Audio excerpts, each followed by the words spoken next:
7 tanaman ini dilarang ada di depan rumah menurut Feng Shui, salah satunya kaktus. Mengoleksi tanaman hias adalah salah satu hobi yang kerap diminati oleh banyak orang. Tak hanya itu, tanaman hias juga berhubungan erat dengan prinsip Feng Shui, lol. Feng Shui merupakan sistem filosofi kuno yang berasal dari Cina, Bunda. Feng Shui sendiri bertujuan untuk menciptakan pengaruh positif pada orang-orang serta ruang yang ditempati, seperti rumah. Pada dasarnya, Feng Shui berfokus pada pencapaian harmoni fisik dan emosional melalui urutan elemen-elemen rumah, Bunda. Elemen-elemen ini pun bisa berpengaruh pada peletakan tanaman. Tanaman dipercaya bisa memberikan banyak manfaat bagi rumah. Banyak pula tanaman yang membantu mengalirkan energi positif. Sayangnya, beberapa jenis tanaman juga bisa memberikan energi negatif jika salah penempatannya. Melansir dari laman Gardening On, berikut ini deretan tanaman yang bisa menyalurkan energi negatif jika diletakkan di depan rumah menurut Feng Shui. 1. Sirih gading. Tanaman sirih gading yang juga dikenal dengan nama ilmiah Aureumare dianggap sebagai tanaman vampir, Bunda. Hal ini karena tanaman sirih gading menyerap energi positif dan negatif.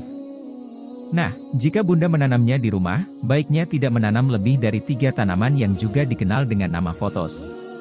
Karena jika lebih dari itu, dapat menimbulkan ketidakseimbangan energi di rumah Bunda. 2. Kaktus. Kaktus adalah salah satu tanaman hias yang sangat menarik untuk ditanam di dalam pot ya, Bunda. Kaktus mempunyai pertumbuhan yang lambat dan jarang dapat tumbuh menjadi ukuran yang besar. Nah, menurut Feng Shui, kaktus dapat menarik energi negatif, Bunda. Maka dari itu, penting untuk menghindari meletakkan tanaman kaktus Bunda di depan rumah ya. 3. Tanaman palsu. Dalam Feng Shui, meletakkan tanaman palsu di depan rumah juga dianggap tidak baik, Bunda. Ini akan menghalangi energi Feng Shui yang baik masuk ke dalam rumah Bunda. Namun, tanaman palsu bisa diletakkan di dalam ruangan yang tidak mendapatkan cahaya matahari. Namun, Bunda perlu mencari jenis tanaman palsu yang terlihat sangat realistis. Sehingga orang harus menyentuhnya terlebih dahulu untuk memastikan bahwa tanaman itu palsu. 4. Mahkota duri. Tanaman hias mahkota duri atau Thorn of Christ adalah jenis tanaman yang memiliki duri yang cukup tajam. Nah, hal itu dianggap dapat meningkatkan keadaan saraf dan ketegangan di dalam rumah lo, Bunda.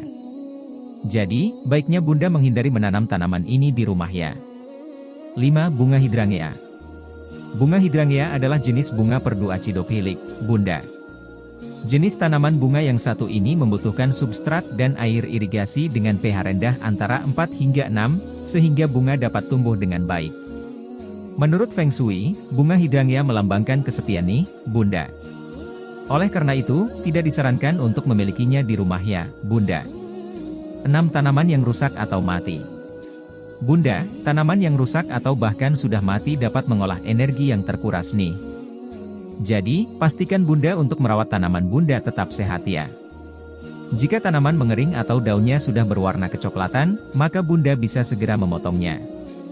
7. Tillandsia. Tillandsia atau bisa disebut juga sebagai tanaman udara merupakan tanaman hias yang sangat mudah tumbuh, Bunda. Tanaman ini biasanya diletakkan di dalam ruangan.